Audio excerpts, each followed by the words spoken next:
cobrarte directamente.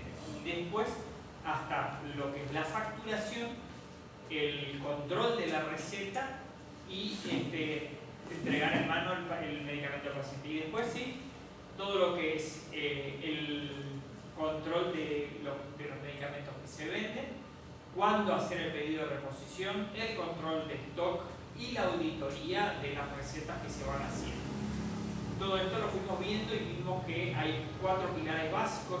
Uno de ellos, el más importante, es la comunicación con el cliente paciente, que viene con una necesidad, el paciente viene enfermo la mayoría de las veces, por eso recurre a la solución, que la solución se le va a dar justamente el medicamento. Viene después de haber estado en el médico, quizás esperando mucho tiempo hasta que lo atendieron, y ahí viene a buscar la solución, viene a buscar el medicamento, quiere que la atendan bien, quiere que la entiendan, y vamos a ver que muchos de nuestros pacientes, ¿sí? por el mismo deterioro del paso del tiempo en nuestros cuerpos, ¿sí? O sea, pacientes de edad son los que van a terminar recurriendo cuanto antes a la farmacia y van a ser la población mayoritaria que va a venir a la farmacia a comprar algún tipo de medicamento. Entonces vamos a tener que estar preparados para, con mucha paciencia, atender y entender a estos pacientes. Entonces, por eso la comunicación es tan importante en este trabajo de ser auxiliares de farmacia. Tengo, por supuesto, el marketing, el preparar la farmacia para que la gente la vea atractiva y pueda encontrar rápidamente los productos que vienen a buscar, porque no solamente van a venir a buscar medicamentos, sino que van a venir a buscar también algodón, nebulizadores, otros productos que podemos llegar a tener en la farmacia. Y la facturación y el control de las recetas, y por último también las nociones sobre la farmacología, ¿no? Lo que es la farmacodinámica, las diferentes ramas de la farmacodinámica, la farmacocinética, ¿sí? La farmacovigilancia, todo lo que tenga que ver con el medicamento. No vamos a hacer química para conocer los medicamentos, pero sí vamos a conocer los principios activos y los diferentes, por ahí algunos nombres comerciales que vamos a reconocer, y para que ustedes sepan asociados a qué patología están, ¿no? Qué medicamento está asociado con lo que es el aparato gastrointestinal, desde un omeprazol, ¿sí? Un protector gástrico, el ácido dióptico, un protector hepático, la metoclopramida, así sí, sin entrar en lo que es la parte química, porque si no tenemos que hacer farmacia acá. ¿Sí? Bueno, y en esta clase comenzamos con lo que es ya la historia de la farmacia. Bueno, buenas noches a los virtuales, les saludamos ahora. ¿Cómo están? Bueno, ahora como vimos en la introducción, lo que acaba de explicar Ernesto, de qué se va a tratar, como para que vayan entrando en campo ustedes, y ahora con el trabajo práctico que ya les comento a los virtuales también, porque no estaba grabando, les comento que les voy a mandar un trabajo práctico ahora en el cual van a tener que investigar. Voy a poner algunas preguntas con conceptos que voy a citar, y más que nada lo voy a mandar al lugar para que conozcan el lugar donde ustedes se van a desarrollar, donde se van a desempeñar, para que investiguen, vean qué se hace, qué no se hace, con qué horas sociales se trabaja más, con qué horas sociales se trabaja menos, la cantidad de farmacias que existen en el lugar que residen. Hay gente que viene de Alvear, de Campo Viera, de Campo Grande, hay gente de acá, ¿verdad? Y así ver la salida, la gran salida laboral que tiene lo que es farmacia. Como le digo yo vivo acá en Noguera, no sé en las otras localidades los alumnos, pero acá en Noguera por lo menos siempre hubo y hay y habrá muchas farmacias. Damos 2 pasos en una farmacia y casi siempre he visto que piden currículum, que piden acá, que piden allá. Entonces le voy a pedir un poquito de eso como para que ustedes puedan ir, y ya leímos lo que es la introducción para que ustedes sepan, y ahora les voy a mandar un ratito a ese sector para que vean un poquito cómo es y ya entren en contacto. Hablamos también de introducción, una cosa muy diferente es todo lo que nosotros vamos a ir desarrollando acá. Imagínense, farmacia es una carrera que se estudia 5 años, ¿no? Y este curso lo resumimos en 8 meses, ¿no? Entonces, por supuesto no vamos a poder llegar a ver todo, pero bueno, tratamos de dar un pantallazo de lo que hacemos como auxiliares, y por eso ir a una farmacia es importante para ustedes, para entender el conjunto. O sea, no van a ver que la farmacia en sí es totalmente diferente para todo lo que hablamos. Por ahí te dice, sí, ¿para qué me interesa la historia de la farmacia? Pero bueno, en el origen de los medicamentos, de dónde vienen, se ve justamente en la historia, por eso es importante que entiendan, para darle el contexto a todo este curso. Claro. Bueno, y ahora vamos a arrancar con la parte más divertida, ¿no es cierto? Más entretenida de lo que es farmacia, que es la historia de la farmacia, el cómo surge la necesidad del medicamento, de cómo surge, cómo va tomando forma lo que hoy se conoce como una farmacia. Antes no era conocido como ahora, antes era tomado de otra manera, fue evolucionando, fue tomando diferentes formas y bueno, todo surge por una necesidad. ¿Cuál es la necesidad que ustedes creen que hizo que surja la farmacia? Una necesidad básica, digamos, algo que aparece y que va a decir necesito algo porque arcaicamente el hombre nativo necesitaba algo que la farmacia respondió de alguna manera. Y esa necesidad, yo quiero que ustedes traten de responderme, ¿qué necesitaban la gente de antes que andaba desnuda por el campo cazando jabalíes? ¿Qué necesitaban o qué pasaba que hizo? Vamos a ver, necesito tal cosa. Me duele acá. Hay una necesidad, el dolor. El dolor surge como necesidad en el ser humano. Y así como en los animales, así como en todos los seres vivos, el dolor surge como una necesidad. Y entonces ahí el ser humano empieza a notar que algo pasa en su cuerpo que no está en la manera normal, que lo está afectando, que no le permite caminar porque se lastimó la pierna, que no le permite pensar porque le duele la cabeza, que no le permite cazar porque se lastimó con una piedra de brazo. Entonces el dolor hace que surja la necesidad, y la necesidad en este caso es, en un principio, la medicina, por ejemplo, o la farmacia comúnmente conocida, no se diferenciaba de la medicina. Es decir, si uno tenía un brote de varicela, o si uno se engripaba, o si uno se lastimaba, o tenía un dolor de cabeza, casi siempre en la antigüedad, en la edad prehistórica, de edad media, era muy ligada a la medicina, a la mística, a la religión, a la brujería, al pecado y a lo bueno, y a lo malo. Te dolía la cabeza y 3 días seguidos, y bueno, algo habrás hecho mal que el Dios Ra te está castigando, ¿se entiende? Estaba muy ligada a eso. Entonces dice que no se diferencia de la medicina, en un principio no se diferenciaba de la medicina, estaba muy ligada a las creencias religiosas y míticas, como digo, hasta la brujería, el Dios Ra, el Dios Venom, el Dios todo. Recurrían a ciegas a los recursos de la naturaleza. A ciegas, ¿por qué? Porque el hombre arcaico, el hombre que andaba cazando animales, veía que el animal, ponerle un carnívoro, como un león, un perro, un jabalí, comían ciertas plantas y no morían. Entonces, y veía que la jirafa comía la manzana y así los animalitos iban comiendo verdura. Entonces él tomó la idea que esa verdura, esa fruta se podía comer. Y así era a prueba de error, probando, por eso dice recurrían a ciegas. Por ahí hacía mal lo que estaban consumiendo porque vio que consumía tal animal, pero por ahí le hacía bien, y así a prueba de error fueron descubriendo plantas, digamos, que al final eran terapéuticas y sanas para la salud, o curaban, o hacían que no vomite, o eran anestésicos, o eran analgésicos, ¿se entiende? Así fue como se inició en un principio. La aplicación de remedios para curar el dolor es tan antigua como el hombre mismo. Claramente porque desde el principio uno nace y ya se tropieza y se lastima y ya le duele. Porque el dolor es algo tan básico como la existencia del humano en sí. Que vieron, a mí me enseñaban de chiquito, ya hace mucho tiempo atrás, pero decían, si los animales se intoxicaban, ¿qué hacían? ¿Ustedes vieron, observaron alguna vez? ¿Qué hacen los animales, los gatos, los perros? Los perritos. Comen pasto. Sí. Comen pasto, exactamente. Entonces, ¿cómo el hombre no iba a decir, bueno, si algo le hizo mal, está comiendo pasto, algo bueno debe tener el pasto? Y empezaban a probar. A investigar. Y bueno, veían que eso no ayudaba, entonces empezaban a buscar en estas sustancias que en la naturaleza los mismos animales usaban para beneficio propio también. Claro. Utilizaban todo aquello que los animales ingerían. El claro ejemplo que está contando Ernesto, el perro, del pasto, de los animales. A través de la observación fueron conformando las primeras farmacopeas.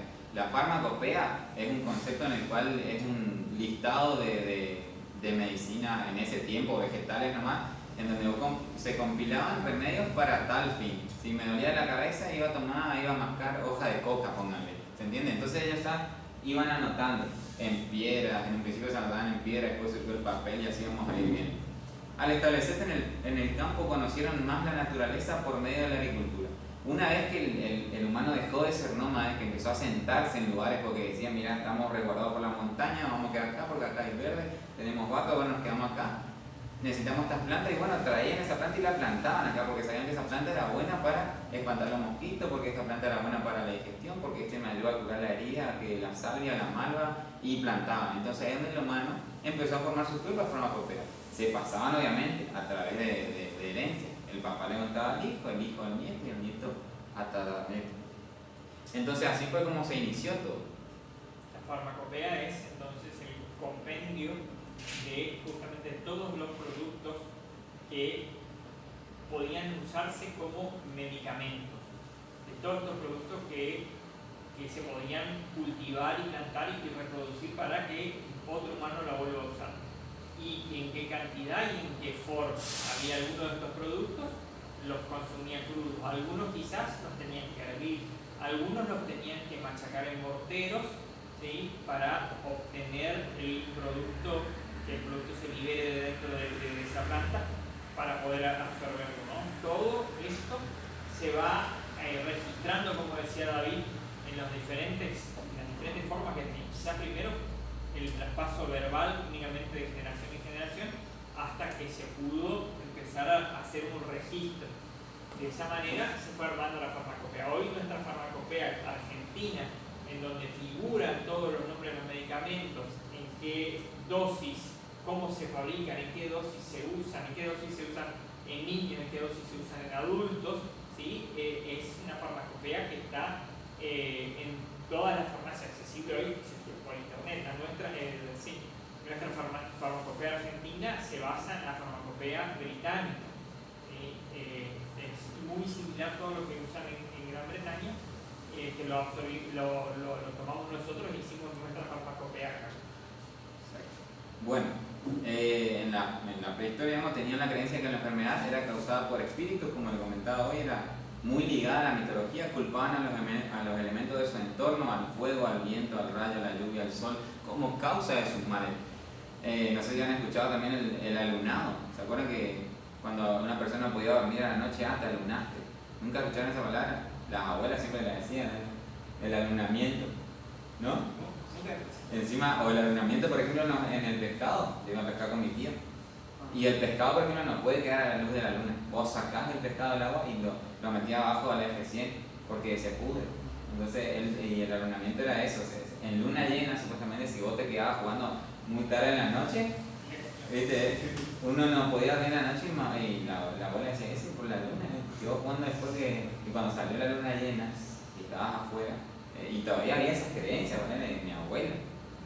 Y bueno, y mi tío me decía, el pescado se saca del agua, que íbamos pescando a la noche, casi siempre nos íbamos y acampábamos y sacábamos el pescado y automáticamente abajo le ofrecía, porque no estaba que como... Por eso, como decía David, no había diferencia entre el médico y el farmacéutico. ¿Sí? La farmacia y la medicina era todo lo mismo. ¿Sí? El mismo que hacía el diagnóstico, que detectaba ese alunamiento o lo que sea, era el que tenía que darle la solución también. ¿Sí? Por eso el médico grupo era el que hacía el diagnóstico, decía, bueno, este paciente tiene una posesión, este está poseído, este está, ¿sí? Tiene una indigestión, ese mismo tenía que darle también el tratamiento. ¿Sí? Por eso no se diferenciaban como hoy, ¿no es cierto?, el médico en el consultorio y la farmacia o el farmacéutico en la farmacia. Claro. Y acudían, así como el problema lo relacionado a lo religioso, acudían a soluciones religiosas, a actos, a comuniones, a sacrificios, ¿se entiende? La práctica es más antigua que la palabra. Desde el pasado más lejano de la humanidad, la farmacia ha formado parte de su vida cotidiana. El medicamento es tan antiguo como la enfermedad. Es decir, cuando surgió el dolor ya el humano buscó la solución. La buscó de manera errónea, pero bueno, fue evolucionando.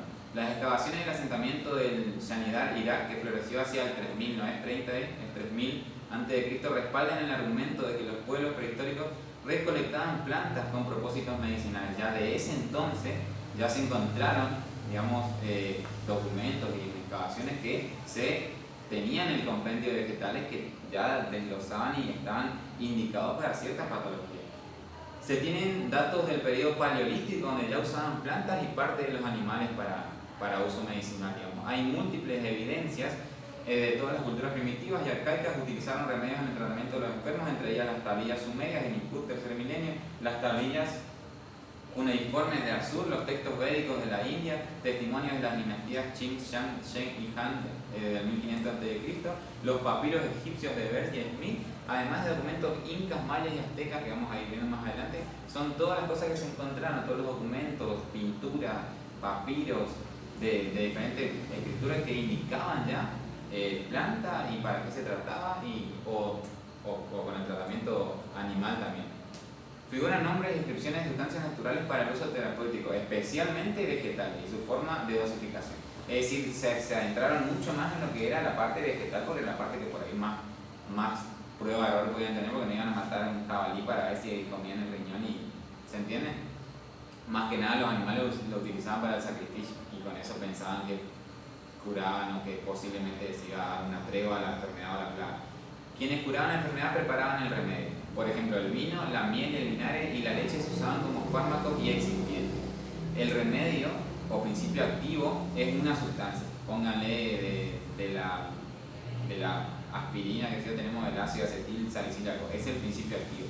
De una planta, por ejemplo, el aloe necesitamos la mielina. O por ejemplo, el jarabe para la tos o el jarabe de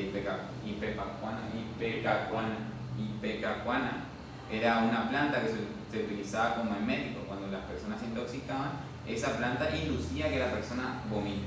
Pero es feo. Entonces, ¿qué pasaba? Las personas empezaron a decir, yo no quiero tomar, estoy mal, pero es feo. Esas personas tomaban. Entonces, se encargaron de crear excipientes, que los excipientes son sustancias más tolerables al paladar o por ejemplo, hay excipientes también intravenosos. Se utiliza como excipiente un conductor de ese remedio hacia el organismo. ¿Se entiende? El excipiente es un conductor del principio activo para que ingrese y se metabolice dentro del cuerpo. Y en ese momento los excipientes eran la miel, hacían el jarabe con miel para que sea más tolerable, lo hacían con vino, a medida que para que se pueda ingerir de manera más tolerable. En la antigüedad la medicina fue por necesidad religiosa y mágica, siendo estas prácticas sus armas de protección y una relación que perduró durante toda la antigüedad. Analizando cuerpos momificados de tumbas antiguas, los resultados muestran que las personas de civilizaciones anteriores padecían enfermedades que perviven aún hoy, como la apendicitis y los cálculos biliares. Por ejemplo, en las insumaciones de cuerpos antiguos, arcaicos, se encuentra la gente que falleció, por ejemplo, de apendicitis. Que el apéndice, como todos saben, es una infección que se causa en la unión del intestino delgado con el intestino grueso. Hay una especie de apéndice que es como un globito que causa la misma unión de los dos intestinos, que normalmente se suele meter ahí en el tracto alguna semillita, bacteria, se infecta, se inflama y puede llegar a explotar ese apéndice. En esa rotura del apéndice empieza a liberarse lo que es la materia fecal, lo que es los residuos del organismo hacia la bolsa intestinal, que es el peritoneo. Una vez que se causa esa liberación de agentes que no son, digamos, factibles para el humano, para el cuerpo, se empieza a formar una sepsis por las bacterias que están del intestino hacia la sangre.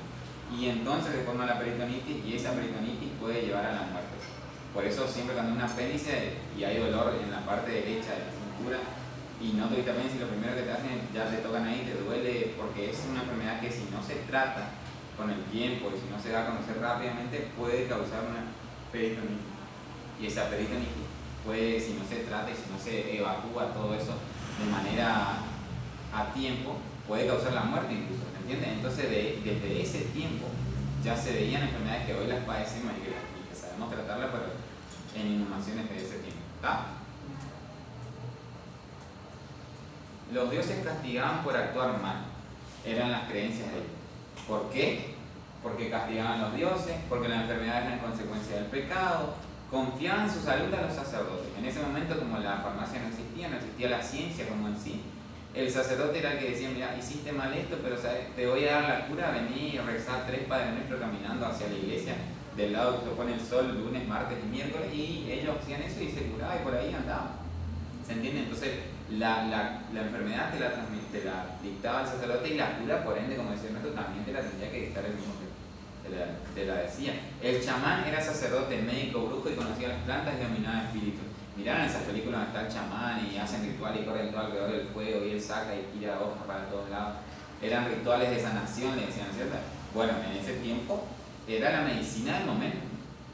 Entonces el chamán era médico, brujo y conocía las plantas, pero era el único que sabía. Él no transmitía ese conocimiento, o si lo transmitía a un elegido, que ese elegido era el siguiente y así. El reino vegetal fue el más explorado a través de la observación y luego recopilación de experiencias positivas al utilizarlo. Solo las positivas. Saquemos de lado las que se intoxicaba y terminaba peor, iban quedándose con las buenas, iban adaptando y iban transmitiendo a modo verbal, a modo pintura, pero la transmitían.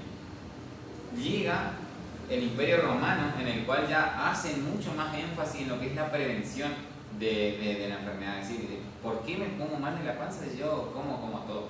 Claro, empieza a prevenir, por ejemplo, lo que es el suministro de agua limpia y alcantarillado de la ciudad. Ya, acuérdense que Roma ya era un imperio, todos los caminos llegan a Roma. Roma expandía su camino todo el tiempo, su pueblo, gobernó toda Europa en su momento. Entonces, ¿qué pasó? Ya empezaron a hacer prevención en el agua limpia. ¿Por qué pasó?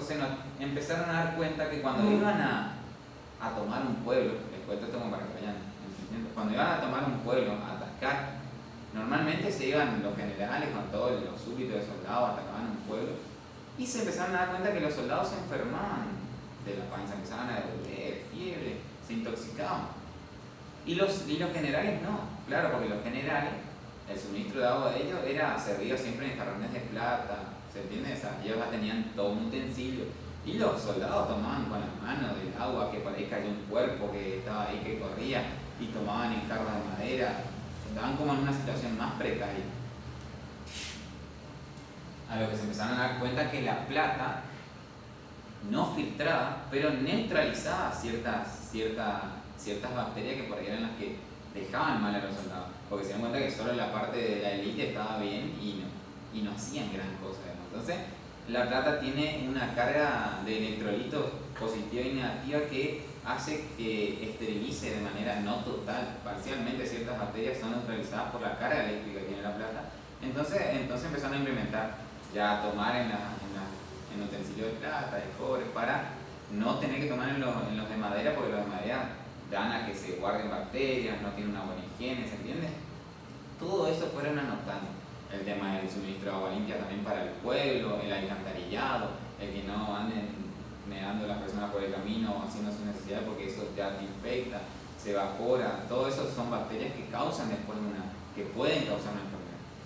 Utilizaban tuberías de plomo y puentes de oro. Había mujeres médicas ya en ese entonces que ejercían de matronas y especialistas en las afecciones en la mujer.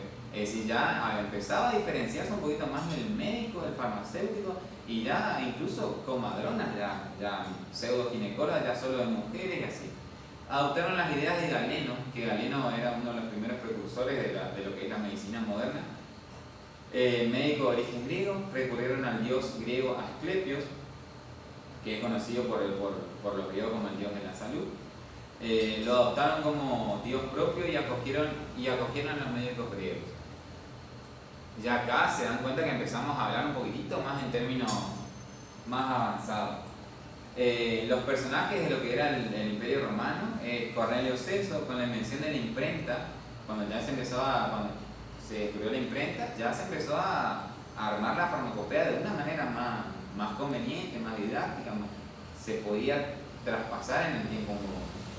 Con la invención de la imprenta, el primer libro médico que se publicó fue el de Celso en 1478, en el que se encuentra el primer esbozo de la historia de la medicina antigua.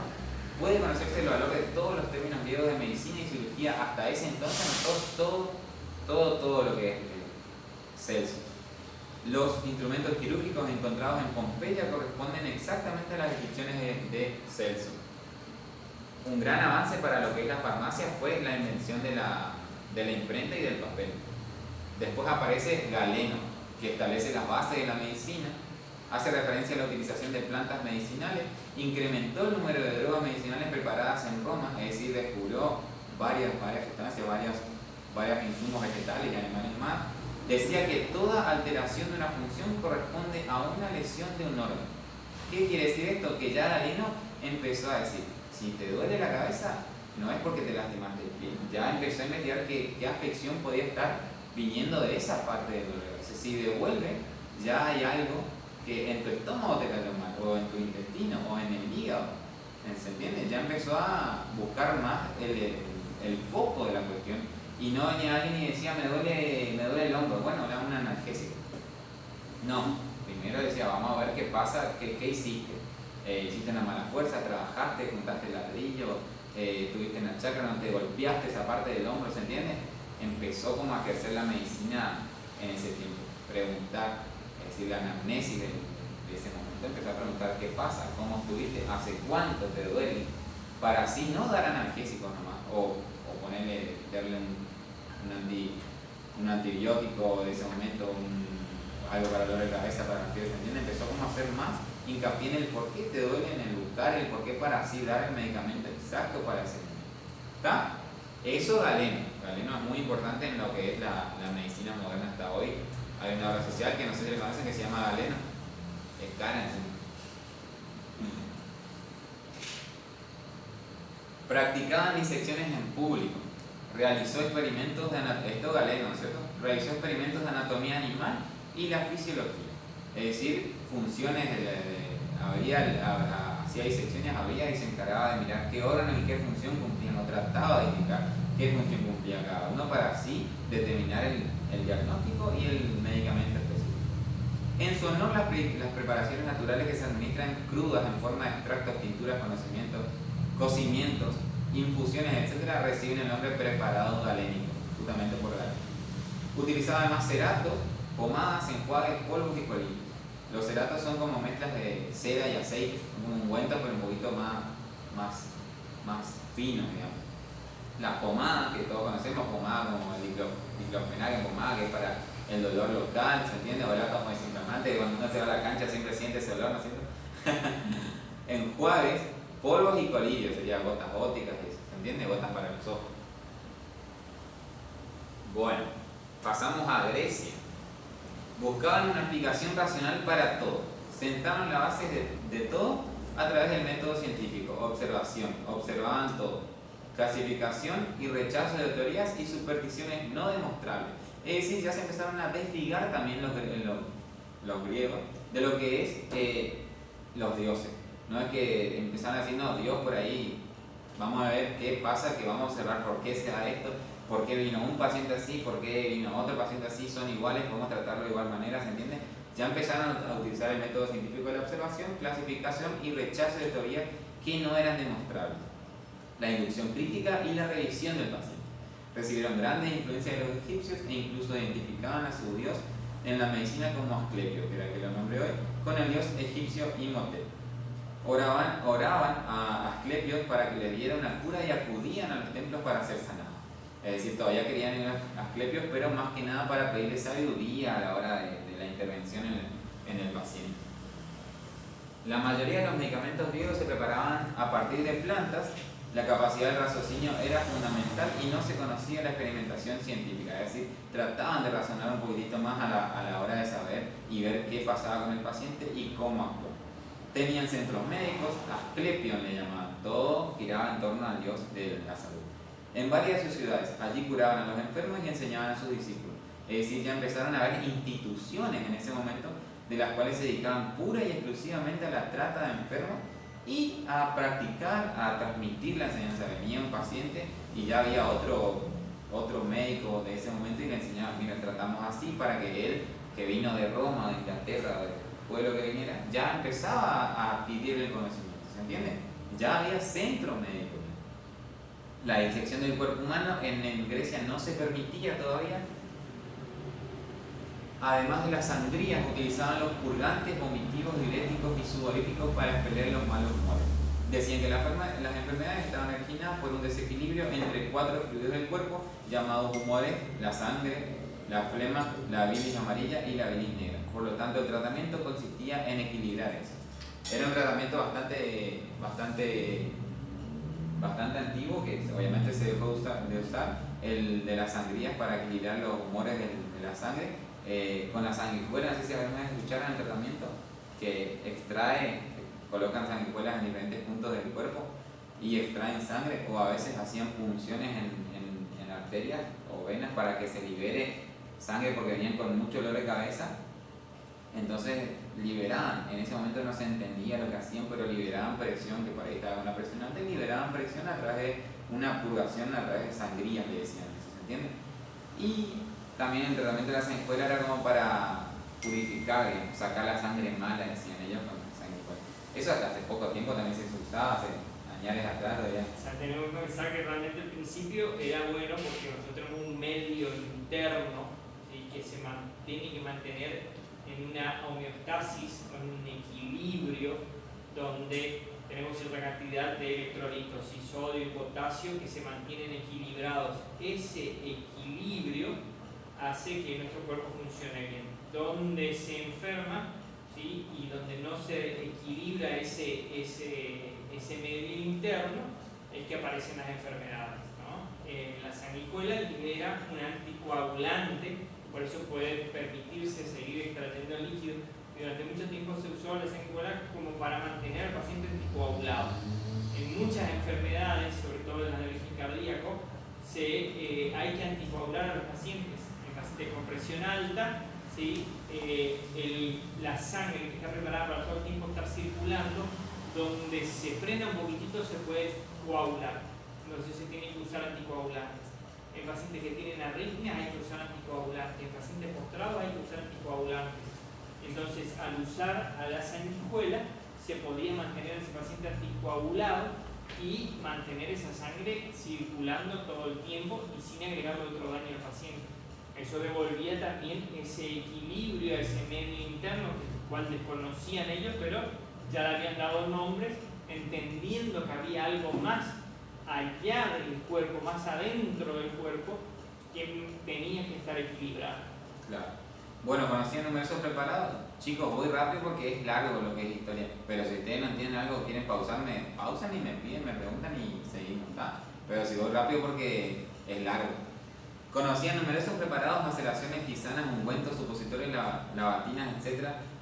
Afirmaban que la enfermedad es un proceso natural y que el organismo tiene capacidad natural para restablecer el equilibrio orgánico. Es decir, también entendían que el cuerpo en sí tenía la capacidad de volver a su estado normal, pero también se empezó a hablar de lo que es el ambiente, es decir, el ambiente en el cual se cubría el enfermo, se curaba el enfermo, ya lo empezaron a ver, porque por ahí se daba la medicación y lo mandaban a la casa, y quizás en la casa del chico, la persona no tenía agua potable, no se curaba bien, iba a trabajar igual, la mamá le mandaba a arar, ¿se entiende? Entonces fue donde se empezaron a hacer los centros médicos, y el centro médico se encargaba hasta que el paciente esté sano, lo cuidaban y hacían que el ambiente sea hóspito para que la persona se cure, ¿se entiende? Ya se empezó a hablar del ambiente, del entorno del paciente, como ya hoy, si tenemos que quedar internados, nos quedamos 2 o 3 días en una clínica porque en casa nos vamos a mandar con nuestro suelo para todos lados, se habla de la vida, ¿se entiende?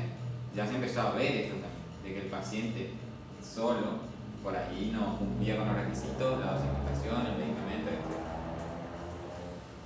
Tenemos que pensar que nosotros estamos rodeados y todo va a influir en nuestro cuerpo, el ambiente, ¿sí? Tanto el ambiente físico, el frío, el calor va a influir en el cuerpo enfermándonos o no, el ambiente tóxico por ahí, en cuanto voy en un trabajo donde me presionan, donde me tratan mal, me llevo mal con mis compañeros, va a terminar enfermándome también, ¿sí? Somos seres humanos que estamos en contacto con todos los ambientes, ¿no? Y entonces en ese interactuar con todos los ambientes nos podemos enfermar de cualquier cosa. Entonces por eso al volver a la casa y encontrar un ambiente equilibrado para recuperarme, es eso lo que tengo que tener, un buen ambiente. No podría decir, no, y volver a tu casa, terminar yendo a un lugar donde en vez de baño tienen una letrina, en vez de tener agua corriente traen agua de algún pozo, por ahí el agua no está potabilizada, ¿no? Todo eso va a hacer que tampoco el enfermo termine recuperándose. Claro. Bueno, personajes griegos de los que más se reconocen o más conocemos, considerado Teofrasto, considerado el padre de la farmacognosia, realizó el primer estudio importante sobre las plantas de Occidente a través de la búsqueda y recolección de ellas. Investigó especialmente las plantas de uso medicinal y combinó la información de eruditos, parteras, recolectores de raíces y médicos. Hizo como una farmacopea vegetal propia. Hipócrates, un personaje bastante conocido, nacido en la isla de Kos, 469 a.C., considerado el padre de la medicina, propuso la teoría humoral y la corrupción de los humores como causa principal de las enfermedades. Practicaba la observación pura del paciente y le realizaba un interrogatorio basando su diagnóstico en hechos reales. Es decir, es considerado el médico porque ya empezó a proponer las pautas que el médico necesita para establecer un diagnóstico. Pensaba que las enfermedades tenían una causa y una cura natural independientemente de los dioses. ¿Se entiende? Acá ya separa completamente lo que es mística y religión de lo que es enfermedades en el ser humano. ¿Se entiende hasta ahí? Gracias a Hipócrates, el hombre dejó de buscar la causa de la enfermedad en los cielos para buscarla en su propio organismo. Su influencia en la medicina llega hasta el siglo XVI, pasó de lo empírico y mágico, empírico de experiencia y mágico o mítico, a lo científico. Por eso se lo considera el padre de la medicina. Y en él se da el juramento hipocrático que todos los médicos que se reciben lo juran, que es hacer todo lo bueno y nada más que lo bueno en el recorrer de su trayectoria en medicina, ¿se entiende? Por eso viene lo que es el juramento hipocrático. Ahí después lo pueden googlear y hacer más énfasis. No podemos poner todo, si no se va. Dice, el juramento hipocrático atribuido a él justamente estableció las bases de la enseñanza médica. Escribió varios tratados, uno de los cuales está relacionado con el uso de las plantas medicinales. Hipócrates separó la magia de la medicina, fundó una escuela de medicina en la isla de Kos. Después aparece lo que es Dioscórides, el más grande farmacólogo de aquellos tiempos. Recolectaba plantas y las clasificaba con un objetivo medicinal. Escribió 5 libros y su obra Materia Médica contiene información sobre más de 600 fármacos, la mayor parte de ellos vegetales, y se refiere a la descripción de carácter morfológico y sinonimias y uso médico. También describía drogas procedentes de los reinos animales y minerales.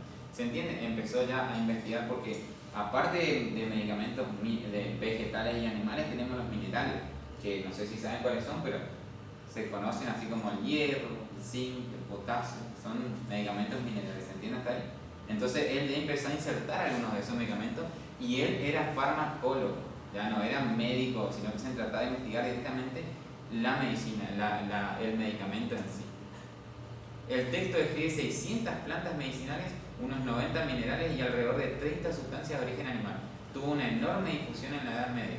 Esta obra resultó ser en sus diversas formas la enciclopedia clásica de los fármacos durante siglos posteriores, es decir, perduró bastante tiempo.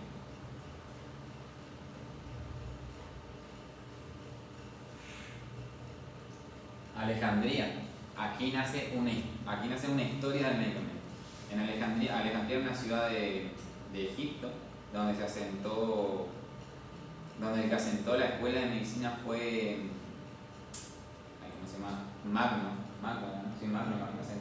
Alejandro Magno. Por eso tomó Alejandría, que irrumpió en Egipto y tomó Alejandría, y ahí fue, por eso se le conoce como Alejandría, porque la usurpó y la fundó Alejandro Magno.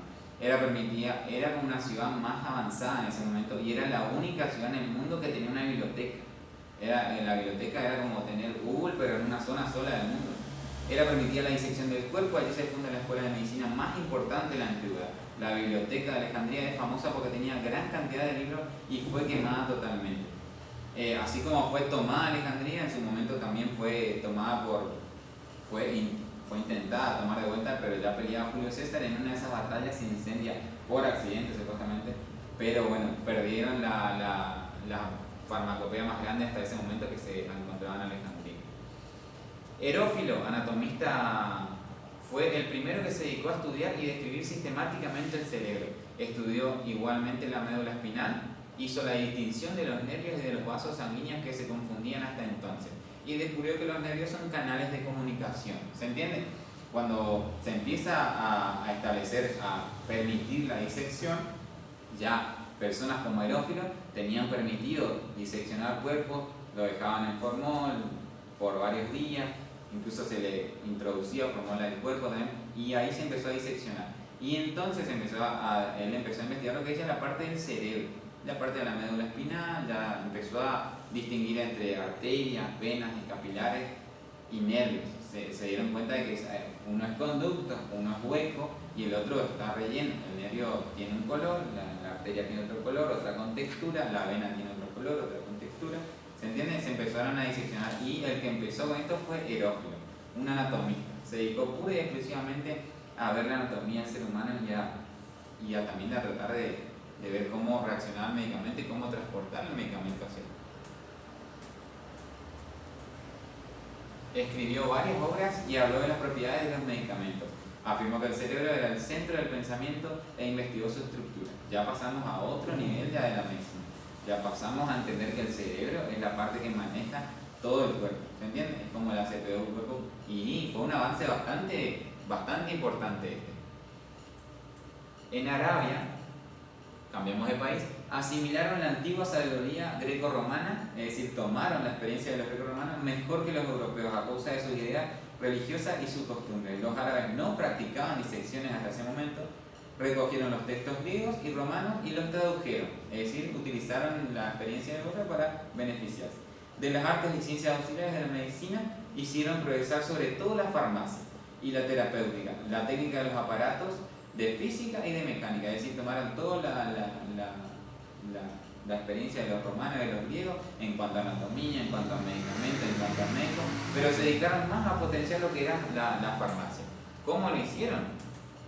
Fueron los árabes quienes fundamentalmente inician la división entre la farmacia y la medicina, es decir, el médico se encarga de descubrir qué tenés y el farmacéutico o en este momento la persona que se dedicaba a esto era el que preparaba, dosificaba la medicación exacta para el tamaño, volumen de tu cuerpo, edad de la persona, edad del paciente, porque no es lo mismo hoy por hoy, como un ejemplo, darle un ibuprofeno 600 a una persona de 36 años con 70 kilos que darle un ibuprofeno 600 a una persona de 3 años con 7 kilos, ¿no es cierto? ¿Se entiende la diferencia? Entonces ya se empezó a trabajar en eso fue en lo que los árabes influyeron de manera más eficaz. En las principales ciudades se fundaron escuelas de medicina y hospitales. Allí ya había tratamientos nuevos y métodos de cirugía avanzados. En el siglo XII, la cultura médica de la antigüedad, salvada y ampliada por los árabes, volvió a Europa por España e Italia. Las formas polifarmacéuticas de administración de drogas eran muy refinadas y elegantes a comparación de la antigüedad. ¿Se entiende? Utilizaron las hierbas principalmente, las drogas eran refinadas y la preparación más minuciosa, preocupándose por las propiedades organolépticas de los fármacos. Es decir, ellos ya iban bien, buscaban la plantita que tiene la flor azul, cortaban, sacaban solo el pétalo, descartaban el polen, ¿se entiende? Ya maceraban con más minuciosidad, ya maceraban con peso, ¿se entiende? Es como que refinaron la técnica. Antes decían, sí, hacerte un té, revolver 2 ramas y bueno, y ahí tomar eso y te va a hacer. Y por ahí tomaba tanto que le hacían mal. Entonces ellos se dedican más a dosificar, a la posología, a la preparación, ¿se entiende? Los farmacéuticos árabes contribuyeron a introducir una serie de medicamentos nuevos como el alcanfor, la cena y la nuez moscada. Hasta incluyeron unas sustancias más. Fueron los primeros en desarrollar jarabe, porque de árabe, de sabor dulce para las medicinas y usaban extractos de sabor agradable como agua de rosa y agua de azahar para administrar las medicinas. Sí. Esas son las propiedades organolépticas, ¿no? Del principio activo del producto, ¿no? Darle gusto, darle aroma, ¿sí? Agradable, ¿sí? Porque si no uno, como decía antes, los otros productos crudos no los quería tomar nadie. Entonces al darle propiedades organolépticas agradables, ¿sí? Le daban un sabor con extractos, con dulces, para que la gente de esa manera consuma el medicamento. Fueron precursores en los laboratorios químicos, puesto que practicaban la alquimia y la destilación. La alquimia es como la química, pero a la antigua. En el siglo IX se abrieron las primeras farmacias privadas en Bagdad De hecho, se atribuye al califa Al-Mansur, 988 y 1002, la primera farmacia abierta se conoce que fue en Arabia. La profesión farmacéutica se independizó de la medicina, practicada por especialistas formados que debían realizar exámenes y disponer de una licencia para dispensar lo que es medicamentos. Racés fue el primero en descubrir el sarampión y la viruela realizando tratados sobre estas enfermedades. Es decir, enfermedades que por ahí hasta ese momento eran desconocidas o desconocían el tratamiento, él las fue tratando y descubriendo. Dedujo que la fiebre era parte de la defensa del cuerpo frente a la enfermedad. Y uno de los primeros maestros de la medicina árabe elaboró una lista de plantas medicamentos. También avance importante que es el deducir que la fiebre era parte de la defensa del cuerpo, porque la fiebre, como todos conocen, que se levanta con una infección, cuando hay alguna afección pulmonar, ya sea gripe, neumonía, o hay una infección, hay una herida se nos infecta, tenemos dengue, cuando hay un virus, cuando nuestro cuerpo está siendo atacado por un agente patógeno, que es agente ajeno a nuestro cuerpo, entonces nuestras defensas empiezan a actuar. Y nuestras defensas en el cuerpo, tenemos los glóbulos rojos, la plaqueta y los glóbulos blancos. Y las defensas son los glóbulos blancos. Y los glóbulos blancos, el cuerpo tiende a levantar fiebre cuando hay una afección porque los glóbulos blancos se desempeñan de manera más eficaz y más rápido a mayor temperatura. ¿Se entiende? Es decir, el glóbulo blanco, que está encargado de hacer lo que es la fagocitosis, de encapsular la parte que es ajena a nuestro cuerpo. ¿Se acuerdan lo que es de biología, no? Fagocitosis, meiosis, ¿no? Mitosis, ¿no? Bueno, el glóbulo blanco, que es el encargado de encapsular este agente extraño al cuerpo, se tiene que trasladar a través de la sangre, ¿se entiende? Entonces el cuerpo tiende a levantar la temperatura porque el glóbulo blanco es más rápido y es más eficaz cuando hay más temperatura, ¿se entiende? Por eso fue un gran avance de lo que es Racés, el descubrir que la fiebre no era mala, era dolorosa, pero conveniente. Enseñó el arte de preparar extractos vegetales, escribió un compendio de 20 volúmenes sobre medicina árabe, griega y siria. Avicena de Persia, droguista, médico, filósofo, poeta y diplomático, escribió un canon de medicina, el más completo tratado de medicamentos siempre conocido hasta entonces. Superaba el trabajo de Galeno y que influyó en la medicina hasta el siglo XVII. Otra de sus obras, El poema de la medicina, otro farmacólogo conocido de Arabia. Maimónides escribió el libro sobre la explicación del nombre de las drogas con el estudio de unas 1800 de estas. Aconsejó las drogas simples, con un solo principio activo, mejor que combinaciones o mezclas complicadas, concepto que con pocas excepciones se acepta actualmente. Él lo que trató de decir en ese entonces fue que, por ejemplo, no sé si tomaron medicamentos, tomaron antibióticos alguna vez, amoxicilal dúo, se engriparon una vez, tomaron Curaplus. Vieron que vienen combinaciones de medicaciones. El amoxicilal dúo, por ejemplo, viene amoxicilina con clavulani. Es una mezcla de dos principios activos que se ayudan, ¿no es cierto? Se complementan, se sinergizan. O, por ejemplo, el Curaplus. El Curaplus tiene paracetamol, pseudoefedrina, tiene bromexina, ¿se entiende? Tiene varias cosas, es como un cóctel de medicamentos. Él decía que eso está mal, que si te duele la cabeza, tomes algo para la cabeza. Después, si te duele la garganta, bueno, tomes algo para la garganta. Y si te da tos, bueno, algo para la tos. ¿Se entiende? Él quería simplificar con el concepto de las drogas simples. Un solo principio activo, la mejor combinación. Poco le hicieron caso, se dan cuenta hasta hoy, ¿no? Resaltó la importancia de la dieta, el ejercicio físico y la actitud mental. Decía que el hombre era responsable de su salud y puede poder influir sobre la duración de su vida. ¿Se entiende? Ya empezó también a abarcar un poco más el ambiente, porque como decía Ernesto, no es lo mismo alguien que trabaja de motomandado, que por ahí está más, le da más el sol, puede tener alguna afección en la piel, el sol le puede dar mucho si no se protector solar, puede haber una afección en la piel. Alguien que trabaja en una carpintería, en un aserradero, tiene más tendencia a tener una afección pulmonar, porque pese a que se obliga a que usen barbijo, normalmente no usan, y si usan igual, se filtra cierta cantidad de resina del acerrín de la madera y termina afectando de manera indirecta al paciente, que, ¿se entiende? El ambiente también influye influye. Esto es lo que trata Maimónides de explicar, es decir, cuidar lo que es la dieta también. Si como al mediodía, ya a la siesta no puedo estar comiendo de vuelta, ¿se entiende? Es decir, equilibrar lo que es dieta, el ejercicio físico. No es lo mismo dar medicamento que venga una persona enferma obesa, que venga alguien más menudito, ¿se entiende? Equilibrar todo lo que es dieta, ejercicio físico, medio ambiente. Y realizó investigaciones sobre la nutrición, higiene y toxicología. Vieron cómo todo va tomando camino. Primero era religioso, después se fueron agarrando de yuyos, de vegetales, se fue viendo, después se fue viendo, ya observando un poquito más al paciente, por qué le pasa esto, porque ya pasaron a ser el médico, ya el médico dirigía al farmacólogo que le dé algo para esto, y ya el médico, Maimónides dijo, bueno, fíjate que tu paciente haga esto, fíjate que se cuide de esto, fíjate que haga ejercicio, que salga a correr, ¿se entiende? Ya como que todo paso a paso se fue encaminando a lo que es la medicina actual, pero todo llevó su tiempo.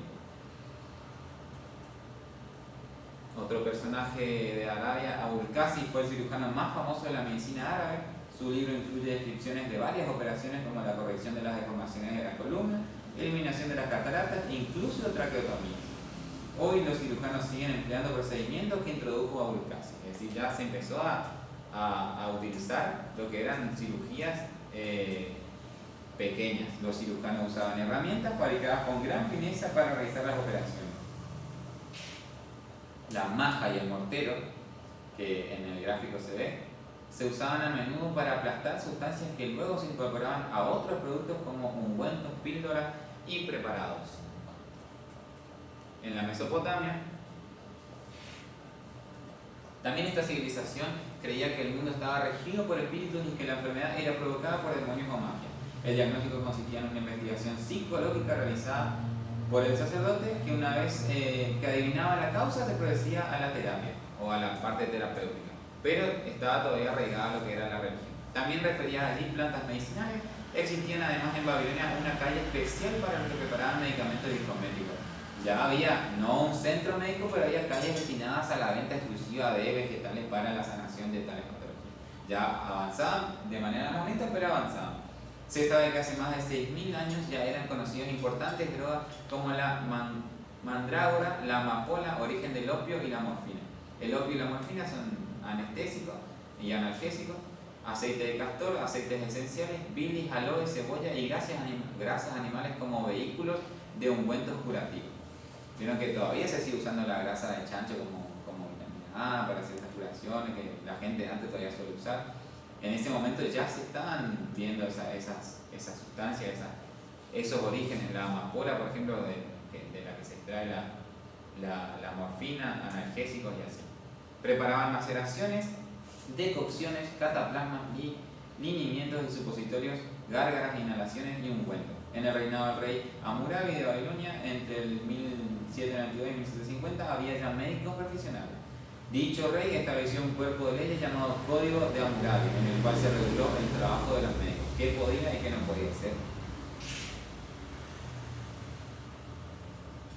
La región también era muy importante en la medicina babilónica. Adoptaban la forma de encantamientos, rituales y oraciones a los cielos para ayudar a curar enfermedades. Si mientras te operaban tenías que ir rezando si no tenías mucho opio.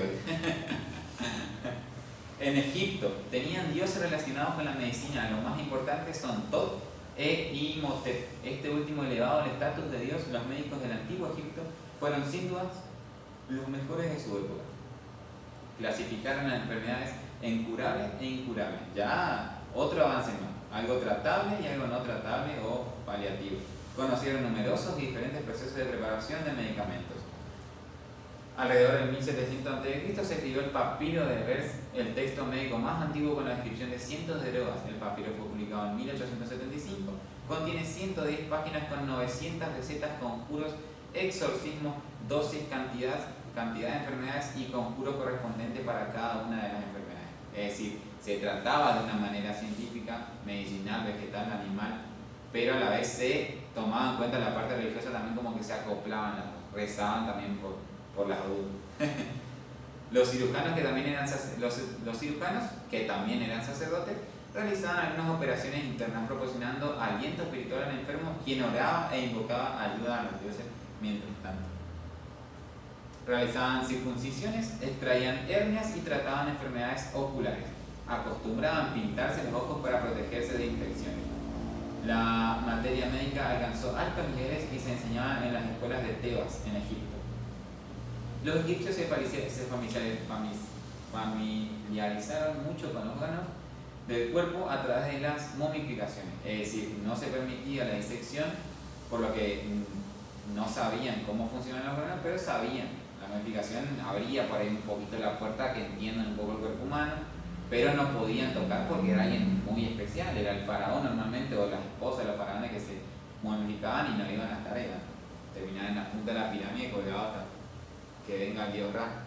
Pasamos a China. La farmacia en China estaba estrechamente ligada con la filosofía, religión y magia. Su conocimiento fue progresista, además de conservar el legado de sus antepasados.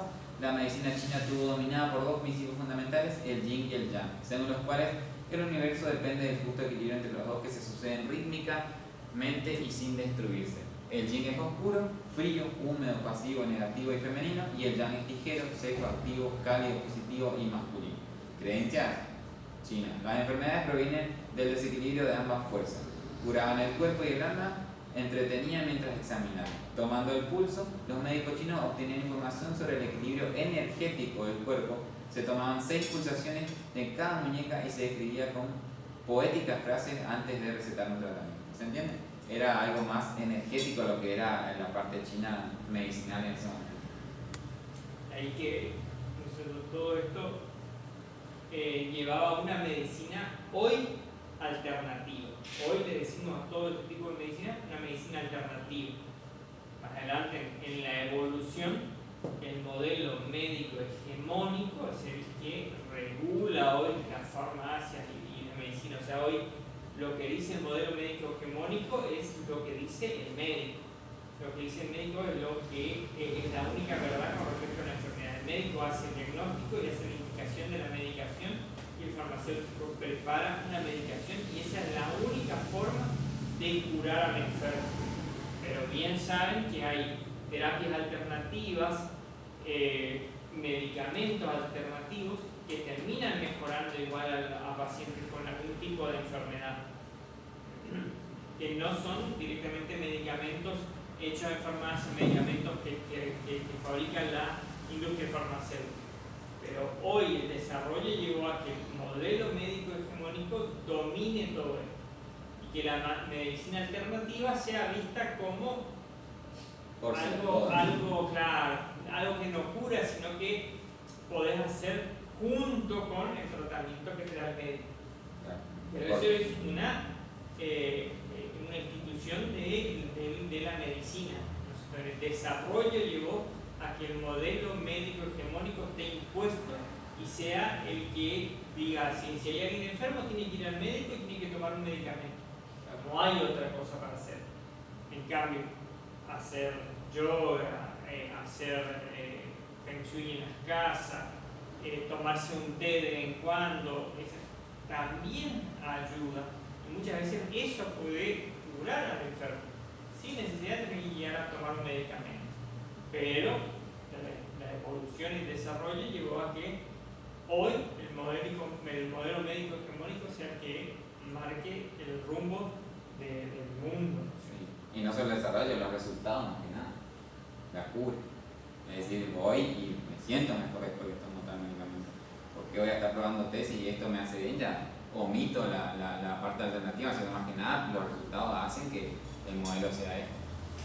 En China los farmacéuticos siempre desempeñaron un gran papel. Entre las plantas utilizadas están el cornezuelo, el centeno, el jengibre, el camphor, canela y más moscada. Consideraban que el medicamento más amargo y el de más olor era el que más eficaz, era el más efectivo. Practicaban la reflexología, la acupuntura, los masajes, la moxifusión, que consiste en aplicar un vegetal encendido en el sitio del dolor. Algunas de estas prácticas se realizan hasta hoy en día. ¿Vieron lo que hablaba Ernesto?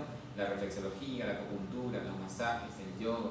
¿Entiendes? Hay un tratamiento, creo que es con rocas, no me acuerdo el nombre, que te ponen en ciertas partes de la columna vertebral en temperaturas calientes, las rocas. También son todos medicinas alternativas.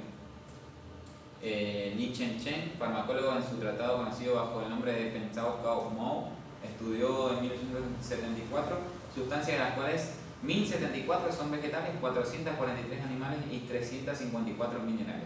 Este autor elige en las obras médicas anteriores 8.161 recetas y consigue cerca de 16.000 prescripciones.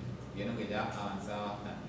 Cheng Nan, llamado el labrador divino, el dios del fuego, de Dios, medicina de la farmacia, su ciencia de las plantas medicinales le permitió, según la leyenda, escribir el Pens o libro de materia médica. Experimentó con tóxicos y tuvo nociones de la posología.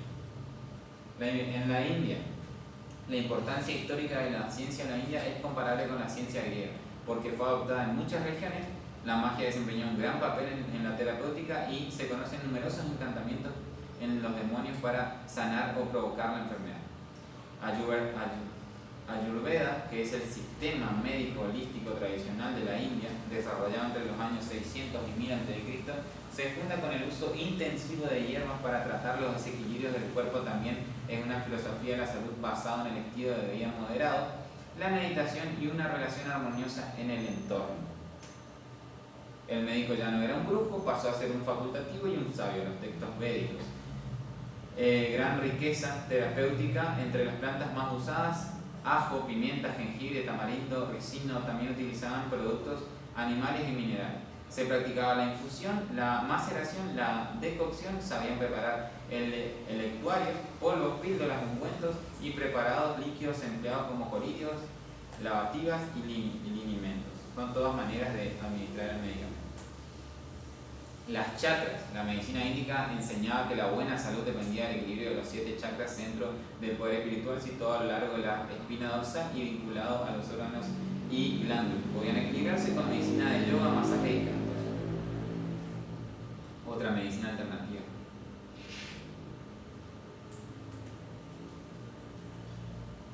Persia. Su farmacopea era modesta y se basaba en el conocimiento de las plantas. Se le daba mucha importancia a las aguas.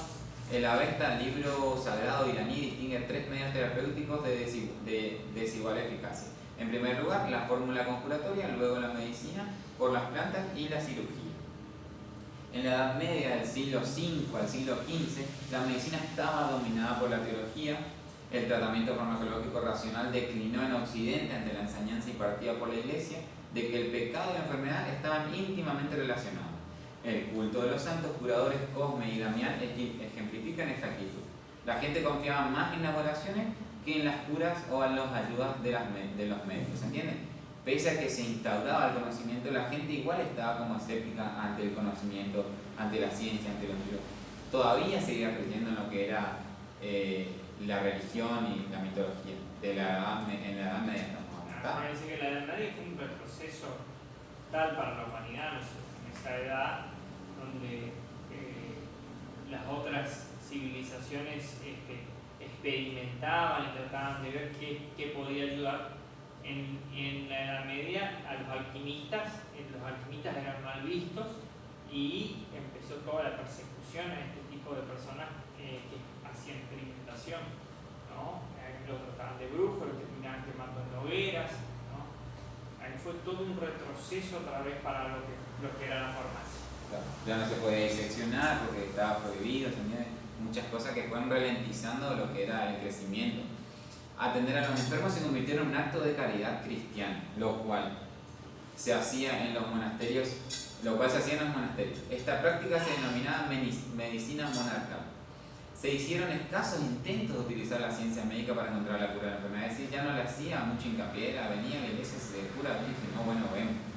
Después de la caída del Imperio Romano hubo un retroceso cultural. Solamente en los monasterios y abadías se mantuvieron jardines de plantas medicinales y se conservó el estudio de los autores clásicos, porque aparte acuérdense que se había quemado Alejandría, que muchas cuestiones que fueron haciendo que se retroceda. Los monjes reunieron sus propias versiones breves de los textos médicos clásicos. Plantaron jardines para cultivar las hierbas medicinales que ya no estaban al alcance tras el colapso del trueque y del comercio. Acuérdense que se cortaron todas las rutas. Tenían una habitación destinada a almacenar drogas. La Europa medieval de por sí generó pocos avances científicos en la época medieval. Finales de la Edad Media, la medicina volvió a surgir con el establecimiento de las escuelas médicas basadas en las prácticas árabes y el redescubrimiento de las enseñanzas griegas conservadas en el mundo árabe. ¿Se acuerdan que los árabes tomaron el conocimiento, lo guardaron, lo mejoraron y no se vieron involucrados en la parte Oriente-Occidente con el tema de guerra? Entonces ellos todavía tenían, y gracias a ellos resurgió los estudios clásicos, condensación de los escritos médicos de Galeno, recopilados por Gario Pontus, herbario de Pseudo Apuleyo, nombres que escuchamos todos los días. En América, ¿qué pasaba en América en ese momento? Descubrimiento de América. Los españoles introdujeron gran cantidad de nuevos alimentos y medicamentos como el maíz, el tomate, el cacao, la papa, el tabaco, la quina y la ipecacuana. El precolombino, un doble fenómeno caracterizado en estas culturas, a pesar de la distancia geográfica y temporal que los separaba, el hecho de que el rol del curandero y del sacerdote o brujo no se diferenciaran y el uso intensivo de drogas alucinógenas. Es decir, esto estaba en esta parte. Los mayas, el tratamiento de la enfermedad en la parte de los mayas era una parte importante de los deberes del sacerdote y debía adivinar la causa de la enfermedad. Es decir, volvemos a delegar todo lo que es la salud al sacerdote. El chamán era quien personificaba la medicina precolombina, líder mago conocía sobre las plantas y su preparación que mantenía secreta. Acuérdense que el chamán era uno y tenía un elegido y así se sucesía. No existe un tratado médico, pero sí pinturas y sobre todo crónicas escritas bien sea por nativos educados por los españoles o por los monjes. Es lo que existe que se puede leer. Los incas, mediante la sitúa, una ceremonia especial realizada cada año, combatían las enfermedades en forma colectiva, utilizaban sustancias de los 3 reinos de la naturaleza, especialmente del vegetal, raíces, hojas, flores, cortezas, resina, etc. Caso especial, la coca, utilizada para todo: vómitos, hemorragias nasales, úlceras y relajantes. Normalmente, no sé si alguna vez mascaron coca, si se fueron a algún lugar en la montaña o algo, que les dan la hoja de coca para mascar, para el apunamiento por altura, era muy usada. La farmacopea inca era rica en muchas plantas salvajes y había una escuela médica. Los aztecas tenían conocimientos de plantas minerales y minerales. Practicaban la sangría, acuérdense que vimos más o menos lo que era la sangría, y prescripción de baño. Utilizaban plantas como zarparrilla para curar el reumatismo o reuma, conocían una gran variedad. También tenían pociones omníferas y analgésicos. Sabían cómo usar más de 1200 vegetales. La farmacología precolombina tenían jardines botánicos de plantas medicinales, practicaban incisiones con bisturís de obsidiana, utilizaban cabello como hilo de sutura y aplicaban maguey para cicatrizar. El trabajo de los farmacólogos precolombinos no está aún acabado. Entre los quehaceres o centenares de plantas que utilizaban, algunos siendo poco conocidos y otros al ser estudiados con los métodos científicos actuales, permitían nuevos adelantos en el desarrollo farmacológico. Es decir, iba lento, pero iba creciendo de este lado también del mundo. Después del precolombino, nuevos conocimientos de plantas medicinales continuaron llegando a Europa a través de los grandes viajeros y comerciantes como Marco Polo y otros navegantes. Acuérdense que acá ya se abrió el canal, la ruta entre Occidente y Oriente ya se unió porque colonizaron Europa, ya había viajes a través del océano. Conocimientos introducidos por los árabes que entraron en contacto con los europeos en la zona mediterránea, especialmente en España. La farmacopea europea se enriqueció con medicamentos importantes de Asia, África y América. De esta última se llevaron la ipecacuana, la quina, el guayaco, la cáscara sagrada y el tabaco. Es decir, eso se llevó de acá de América para allá. ¿Se entiende? Como que las rutas que se abrieron en ese momento, después de la Edad Media, hicieron que se tenga una farmacopea mucho más grande. Los medicamentos de origen animal eran poco numerosos hasta el siglo XV, se multiplicaron en el siglo XVI y el entusiasmo por ellos alcanzó su apogeo en el siglo XVII. Hormonas, víboras, escorpiones, ranas, cangrejos de río y varios pequeños pájaros, lagartijas, etc., determinadas partes de sus cuerpos y grasas animales se utilizaban para, ya sea crear ungüentos, para tener vitaminas. ¿Se entiende? Ya se empezó a ocupar un poquito más lo que es la parte animal, que no era tan explorada esta semana. En el Renacimiento, las características son la rebelión contra lo tradicionalmente establecido. Acá ya hay un alboroto de vuelta, ya la parte empieza a contraatacar. La razón primaba para explicar la concepción del mundo, dejaron de lado las interpretaciones divinas Y el interés renovado en las artes y las ciencias en Europa occidental trajo nuevos grandes avances en la medicina. En la etapa del Renacimiento, el redescubrimiento, el redefinirse, el redescubrir, ¿se entiende? Ya se empezó a derrocar de nuevo lo que era la mítica y la religión. Los descubrimientos anatómicos de este periodo corrigieron por fin errores de Galeno, que databan de unos 1300 años antes, y nuevos conocimientos más precisos se extendieron. Los manuales farmacéuticos y las obras de consulta escritas por farmacéuticos del siglo XVI también fueron un progreso profesional. A partir del siglo XVI se empieza a legislar sobre la actividad del boticario y se le asignan tareas como la elección de sustancias, la preparación de medicamentos y la mezcla e interpretación de las recetas médicas. ¿Se entiende? Ya de modo se definió el rol del farmacéutico. Él se encargaba de preparar, de mezclar y de interpretar la receta del médico. ¿Se entiende? Personaje del Renacimiento, Andrés Bersaglio realizó dibujos precisos del cuerpo humano y era un clásico exponente de los inquisitivos científicos. En su cátedra de anatomía de la Universidad de Padua, Italia, diseccionó cadáveres de criminales ajusticiados y demostró que el hígado humano y el del cerdo no eran iguales, como afirmaba Galeno. Publica La estructura del cuerpo humano, que era uno de sus libros, una de las primeras descripciones de la anatomía humana correcta hasta ese momento. Bersaglio formó varios asistentes, incluyendo a Gabriel Fallopius, quien investigó el sistema reproductor femenino y descubrió los conductos que unían el útero y los ovarios, llamados trompa de Falopio, por eso el nombre. A Bartolomeo Eustaquio también, que diseccionó la cabeza y encontró el conducto que lleva su nombre, la trompa de Eustaquio, que une el oído a la garganta. Gracias a la invención de la imprenta, su conocimiento se pudo difundir, lo que contribuyó con la enseñanza de la anatomía y la cirugía. Vieron que muchas veces, por la conexión que tenemos entre la garganta y el oído, por la trompa de Eustaquio, a veces cuando nos duele la garganta siempre nos termina oliendo el oído también, o a veces por toser mucho. Y cuando era chiquito siempre me dolían los dos juntos, es a propósito. Leonardo da Vinci, artista y científico colombino, combinó brillantes habilidades de disección e ilustración con una gran atención a los detalles que le permitió hacer unos dibujos anatómicos científicamente exactos. Es decir, era artista, dibujaba y también diseccionaba. Mucho tiempo tuvo que, no sé si miraron el Código da Vinci, la película, vieron que mucho tiempo él fue perseguido por la iglesia, diseccionaba a personas escondidos, a veces estaba a mitad de disección y caía la policía en ese momento y tenía que dejar mitad de disección ahí e irse. Fue muy perseguido, pero gracias a él tenemos los dibujos anatómicos más precisos de ese momento hasta hoy en día. Los dibujos de Leonardo da Vinci y de sus disecciones realizadas en secreto permanecieron ocultos 300 años después de su muerte. Es decir, él no lo podía publicar porque era moralmente antiético.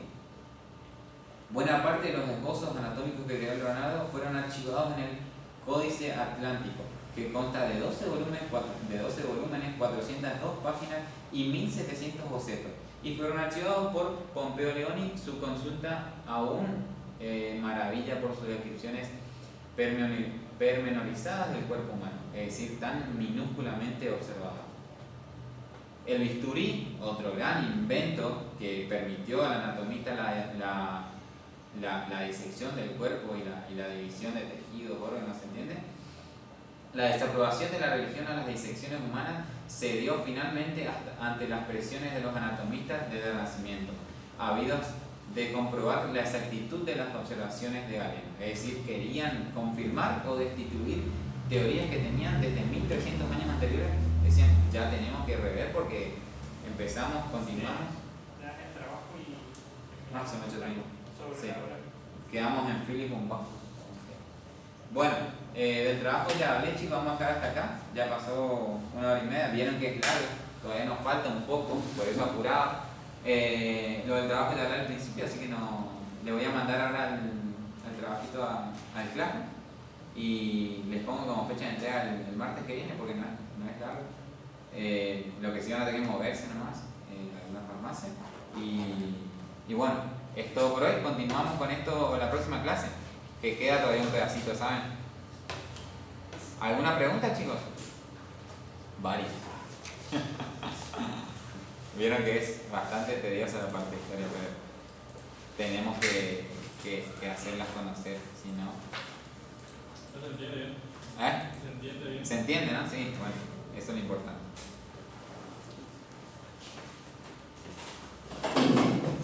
Me van a esperar un cachito, igual tomo lista, ¿saben, chicos?